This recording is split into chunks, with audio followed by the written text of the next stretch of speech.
So paano nga ba ginawa ang paborito mong soda? Samahan nyo ako ngayon mga ka-AK at ipapakita ko sa inyo yung step-by-step process. Bago tayo magsimula, gusto ko muna magpasalamat sa etiquette sa astig na t-shirt kong ito. Don Juan, thank you. Affordable at quality, sulit printing, dito na kayo. So today, papakita ko sa inyo yung video kung paano ginawa yung paborito mong soda. Kaya tara, panoorin nyo to. First of all, we will need a container.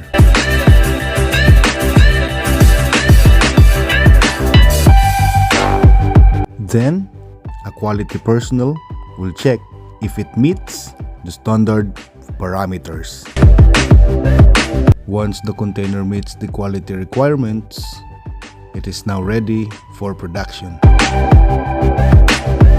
Then, it will undergo a rinsing or cleaning process. After that, it will go to a drying process where moisture gets to be removed. The container will be then sent to a filler machine for syrup filling. A lid will be now installed to cover the container.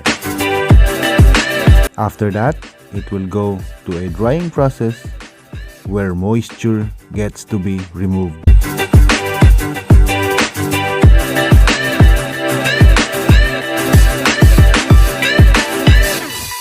The container will be divided into cases for tray packing. Then, it will be wrapped by shrink or plastic packaging.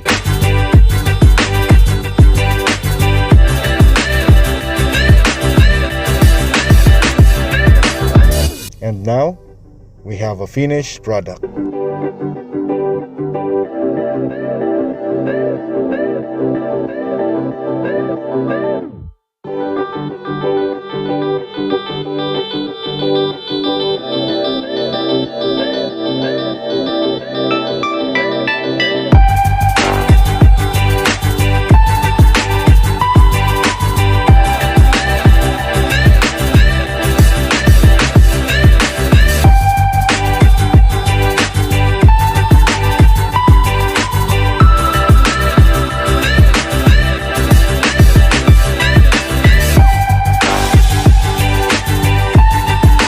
And now, it is ready for deployment.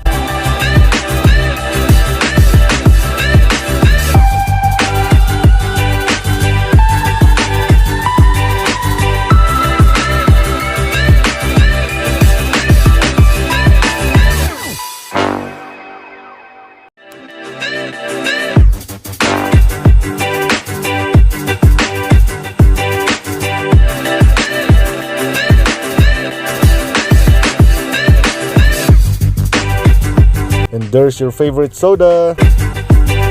So ngayon, alam nyo na kung paano ginagawa ang paborito nyong soda. Abangan nyo po, marami pa po kayong napapanood na i-upload ko. Huwag nyo pong kalimutan mag-subscribe, mag-like, at i-share po itong vlog ko.